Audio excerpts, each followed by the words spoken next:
திமுகவின் தேர்தல் அறிக்கை 10 நாட்களில் முழு வடிவம் பெற்று முதலமைச்சரிடம் வழங்கப்படும் என்று கனிமொழி எம்பி கூறியிருக்கிறார். அவர் செய்தியாளர் சந்திப்பில் மேலும் தெரிவித்ததையும் நாம் பார்த்துவிடலாம்.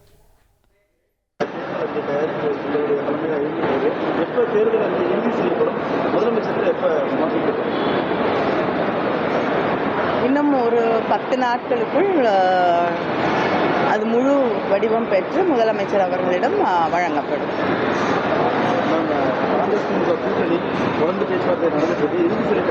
இல்லை, இன்னைக்கு காங்கிரஸ் பேச்சுவார்த்தைக்காக அழைக்கப்பட்டிருக்கிறார்கள். நிச்சயமாக விரைவில்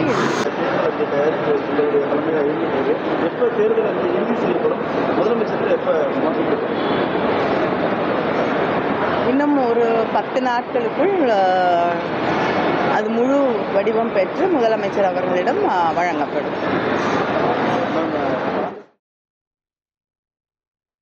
சென்னை மீனம்பாக்கம் விமான நிலையத்தில் கனிமொழி எம்பி அவர்கள் செய்தியாளர்களிடம் தெரிவித்ததை நாம் பார்த்தோம். 10 நாட்களில் திமுகவினுடைய தேர்தல் அறிக்கை முழு வடிவம் பெற்று முதலமைச்சரிடம் வழங்கப்படும் என்று கூறியிருக்கிறார். இனி செல்லும் இடமெல்லாம் செய்தி. தந்தி டிவியின் வாட்ஸ்அப் சேனலை ஃபாலோ பண்ணினா செல்லருக்கும் இடமெல்லாம் செய்தி. இதோ QR கோட் இப்பவே ஸ்கேன் பண்ணுங்க, ஃபாலோ பண்ணுங்க.